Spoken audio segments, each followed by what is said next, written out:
Shalom saudaraku, saudara, ketika saya mencoba untuk mengikuti suatu perdebatan atau diskusi mengenai firman Allah di YouTube, saya kok merasakan bahwa perdebatan atau diskusi itu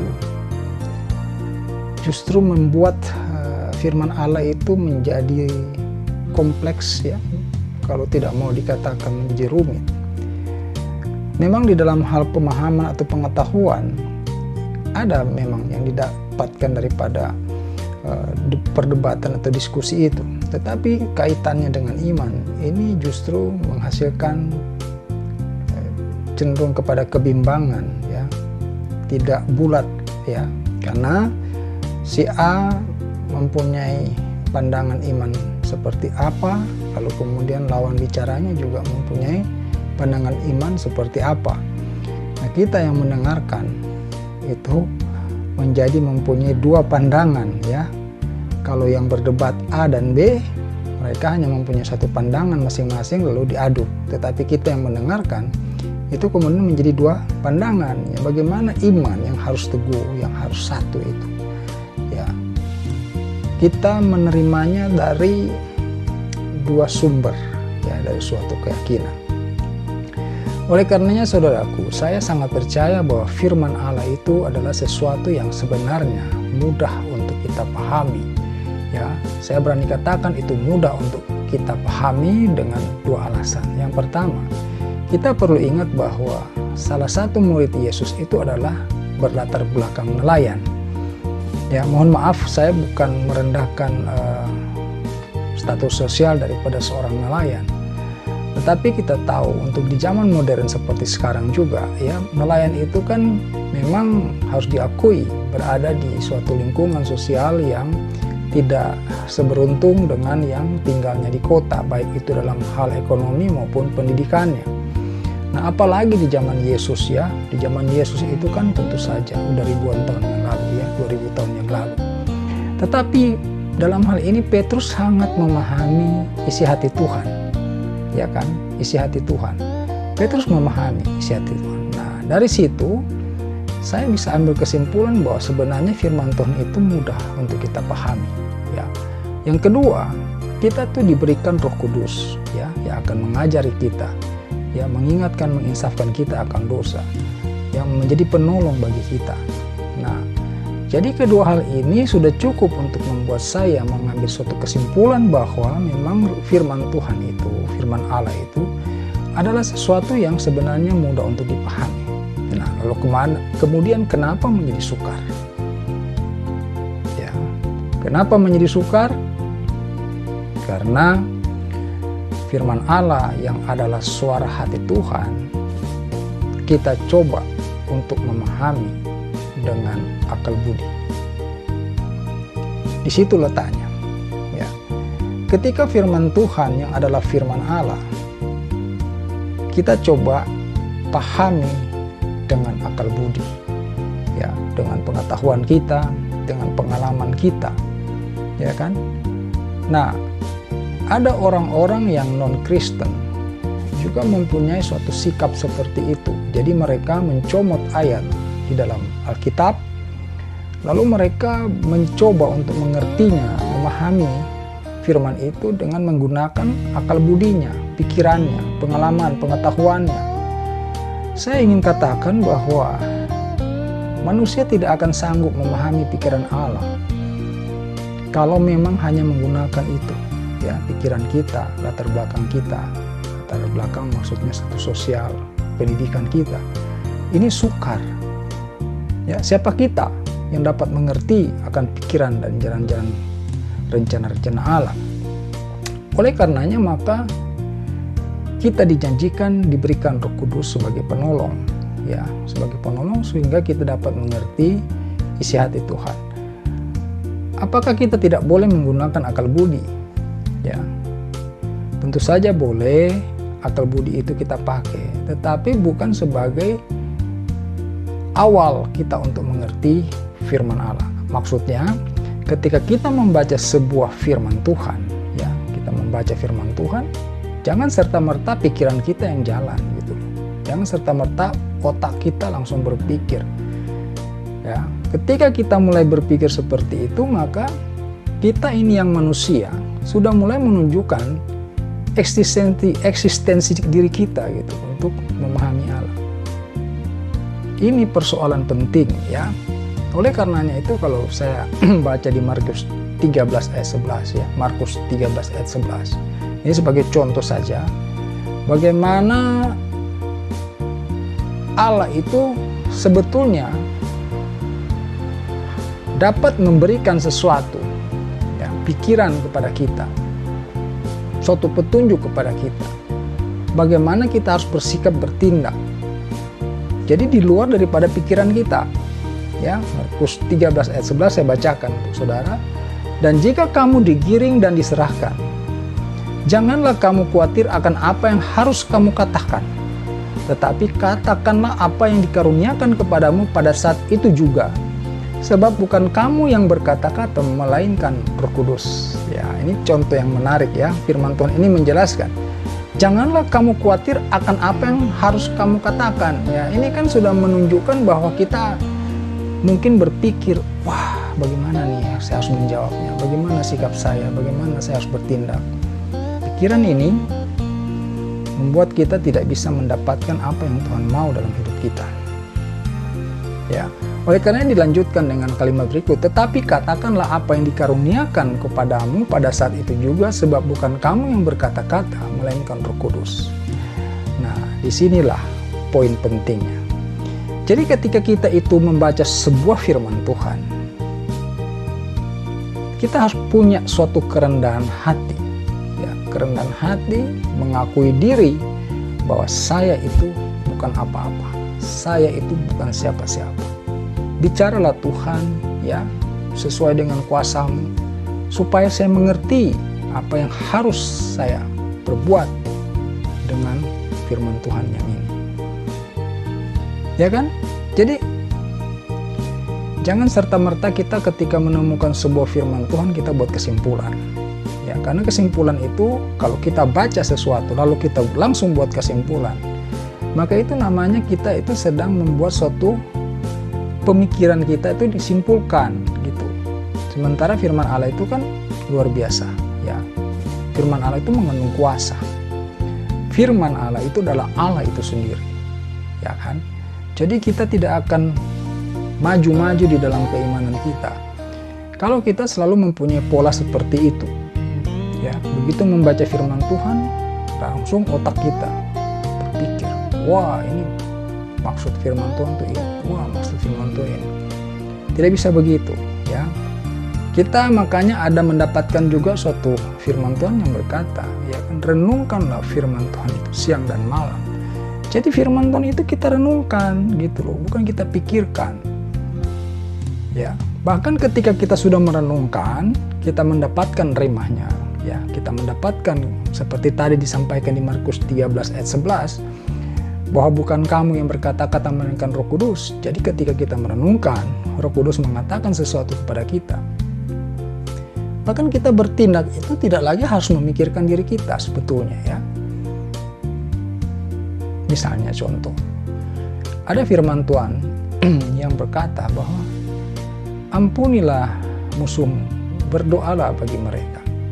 Dan kebetulan suatu hari kamu mengalami peristiwa di mana ada orang yang begitu menyakitkan dan mengecewakan kamu. Kalau firman yang itu kamu langsung terjemahkan menggunakan pikiranmu, maka perbantahan yang akan timbul. Karena kamu mulai akan membenturkan keadaan hati kamu, perasaan kamu sebagai manusia dengan kehendak Allah yang mulia.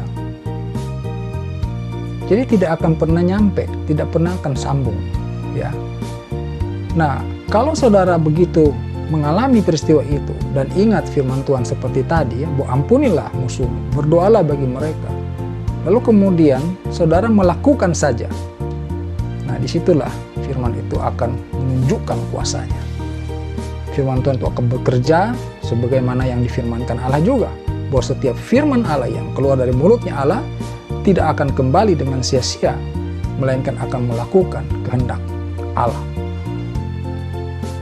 Nah, oleh karenanya itu saudaraku, pertanyaan kita mungkin apakah tidak boleh kita berdebat dan berdiskusi?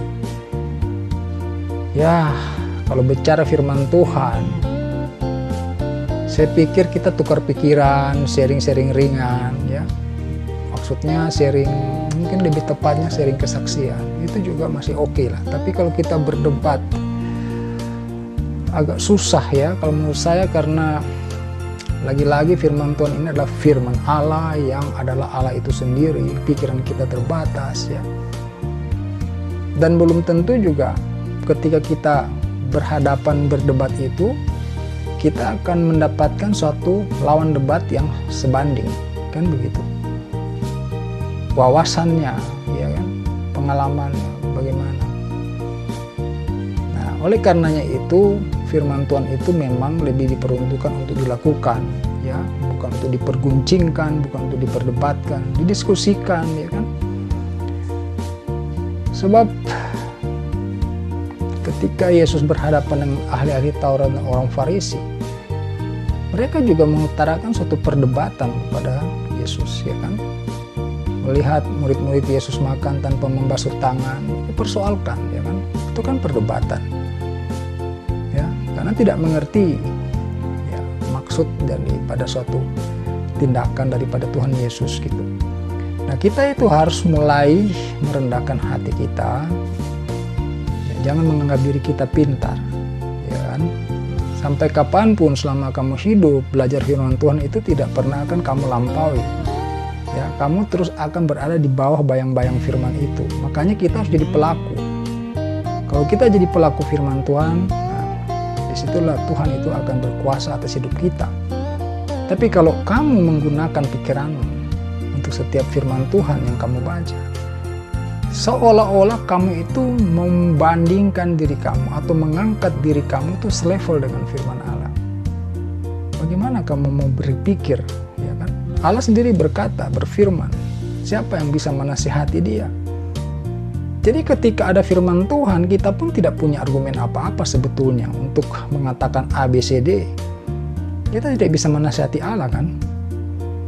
Jadi firman Tuhan mengatakan apa ya kita lakukan. Ya. Pengorbanan kita itu adalah ketika kita merasakan sakit ketika melakukan firman Tuhan itu. Ya kan? Makanya firman Tuhan itu tidak diletakkan di pikiran kita, tetapi di hati kita. Allah melihat hati. Jadi kita punya hati itu yang paling penting di dalam mengenal Allah, bukan pikiran kita. Makanya kan apapun latar belakangnya, itu bisa berbeda-beda sikap imannya kepada Allah. Bukan berarti orang berpendidikan tinggi, orang kaya kemudian lebih beriman, lebih diberkati. Belum tentu. Di Alkitab menyaksikan bahwa ada janda miskin yang memberikan persembahan jauh lebih besar di mata Allah daripada orang-orang kaya. Bahkan ada dikisahkan anak muda yang sangat kaya, yang sudah mengaku melakukan perintah Allah, juga tidak mampu ketika Yesus menyuruh dia untuk menjual harta kekayaannya dan membagikan kepada orang miskin. Ya kan? Jadi memang firman Allah seperti itu. Kita hanya punya satu pilihan ketika kita membaca suatu teks firman Allah, yaitu melakukan, bukan memikirkan. Firman Allah itu tidak diletakkan di pikiran kita, di dalam hati kita, disimpannya. Dan hati kita itu akan memprosesnya. Kalau hati kita cukup punya rendah hati, maka Allah akan menerangkan apa yang dia maksud daripada firman itu, sehingga kita mampu untuk melakukannya. Pengorbanan kita mungkin kita akan menghadapi kecewa, kita akan menghadapi tekanan, kita akan menghadapi sakit hati, kita mungkin akan menghadapi malu, ya, atau berbagai situasi yang tidak menyenangkan hati kita. Tetapi percayalah bahwa karena kita memang sudah berada di dalam lingkungan dunia, ya kan, daging kita ini terbentuk untuk mencari terus-menerus kenyamanan dunia, ya kan. Sementara firman Tuhan itu ingin membuang itu semua, ya kan. Kita hidup oleh karena roh, gitu. Makanya kan kita mau dibuang itu semua. Ya, kenyamanan-kenyamanan dunia itu kan menjerumuskan kita, hidup kita tidak taat kepada Allah. Oleh karenanya, saya pikir kalau kita memang sungguh-sungguh ingin hidup berkenan di hadapan Allah, ya, sungguh-sungguh ingin hidup berkenan di hadapan Allah, kita harus mulai merendahkan hati kita, ya. Dan ketika membaca firman Tuhan itu jangan buru-buru menggunakan akal pikiran kita. Ya, berdoa dulu, berdoa Tuhan, ya, dengan kerendahan hati, mohon terangkan kepada saya maksud daripada firman-Mu ini Tuhan. Karena saya tidak sanggup, tidak mampu. Dan memang itu kenyataannya. Kita tidak usah pura-pura pintar, pura-pura paham. Ya, firman Tuhan yang satu baris itu bisa mempunyai makna yang berbeda-beda di dalam setiap waktu, ya kan? Jadi firman Tuhan itu bukan ilmu pengetahuan yang harus kamu perdebatkan kemana-mana, gitu kan? Yang harus kamu diskusikan kemana-mana. Firman Tuhan itu adalah Allah berbicara kepada kita dan kita tidak punya opsi, kita tidak punya pilihan untuk mengatakan ABCD kecuali melakukan apa yang Tuhan mau daripada firman itu. Itu kedudukan firman Tuhan. Ya, itu kedudukan firman Tuhan. Dia melampaui akal pikiran kita. Dia melampaui segala pengetahuan kita, pengalaman kita. Ya. Justru kalau kita semakin mempunyai latar belakang yang bagus, ya kan, pendidikan tinggi misalnya, kita orang kaya, itu mungkin akan semakin sukar untuk melakukan firman Tuhan. Ya, kan tadi saya katakan bahwa daging kita ini sudah diproses sejak masih baru lahir, ya kan, dengan segala kenyamanan-kenyamanan, sehingga ketika firman Tuhan mengatakan atau meminta kita melakukan sesuatu yang bersifat surgawi, nah itu mulai kita akan terjadi penolakan dalam diri. Oleh karenanya kita mesti menyadari hal-hal seperti ini, ya. Jangan kita merasa kalau kita menghafal banyak firman Tuhan, apalagi mampu bersilat lidah, ya, beradu argumentasi dan melihat lawan terpojok, ya kan, tidak bisa jawab kita, lalu kita merasa kita ini memahami firman Allah. Saya pikir itu tidak tepat, ya. Karena firman Allah itu berguna ketika kamu mempraktekkan firman itu, ya, dengan ketaatan. Kalau cuma mampu berdebat, belum tentu kamu mampu melakukan, itu persoalannya. Ya, kamu bisa menerangkan ke banyak orang bagaimana mengampuni itu. Tetapi apakah kamu sanggup ketika terjadi pada dirimu untuk melakukan firman yang satu itu? Dan firman itu juga saya katakan tadi tidak mempunyai satu makna. Ya, misalkan ampunilah musuhmu. Ya, kali ini kita diajarkan oleh Roh Kudus bahwa mengampuni itu seperti ini. Tetapi besok-besok bisa juga bukan seperti itu. Ada lagi yang lain bentuknya, gitu loh maksudnya. Iya kan? Karena ini firman, gitu, bukan ilmu pengetahuan, ya kan? Yang misalkan 2 tambah 2, 4, ya sudah. Selamanya sampai akhir zaman 4 hasilnya, 2 tambah 2 itu. Tidak mungkin berubah, tidak mungkin bertambah atau berkurang. Tapi firman Allah itu dinamis, sesuai dengan kebutuhan hidup kita, gitu. Ada rancangan Allah, ada kehidupan pribadi kita. Nah, ini kita harus matchkan, harus padukan, ya kan? Nah, jadi firman Allah itu bisa mempunyai suatu makna yang baru. Yang kita baca firmannya masih itu, tetapi makna di kemudian hari itu bisa berkembang. Hari ini kita mendapatkan remanya seperti apa, nanti besok-besok bisa lain lagi. Dari firman yang satu itu. Jadi firman itu sangat kaya. Kita tidak bisa menyimpulkan bahwa hari ini saya sudah memahami betul firman yang ini. Belum.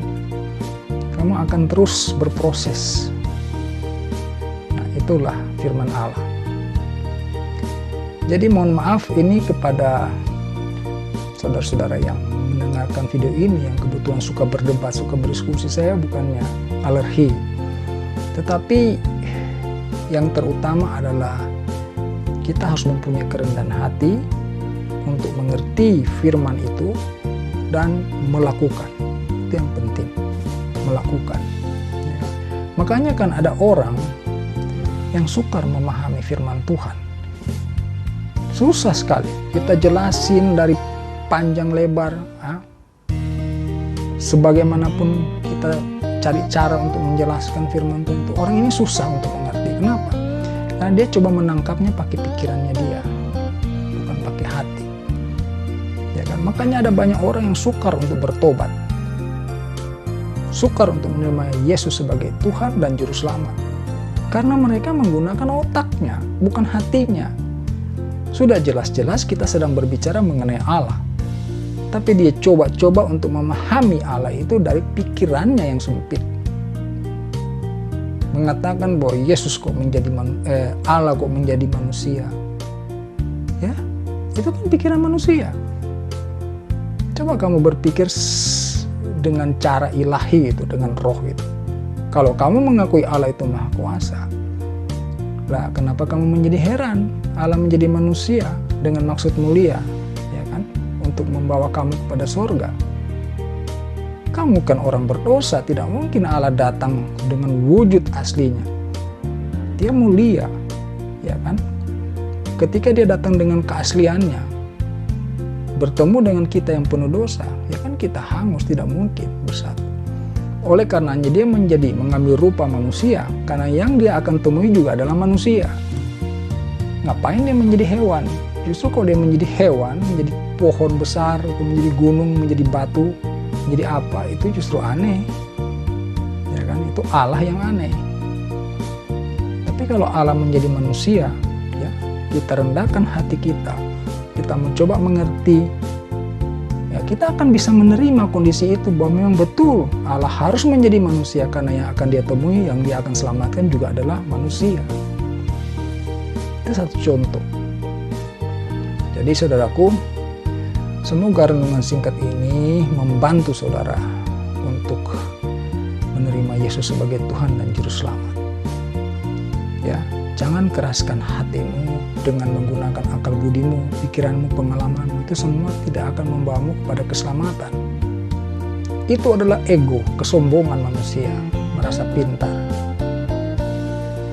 Allah membutuhkan hatimu, ya, rendahkan hatimu supaya Allah dapat berbicara kepadamu.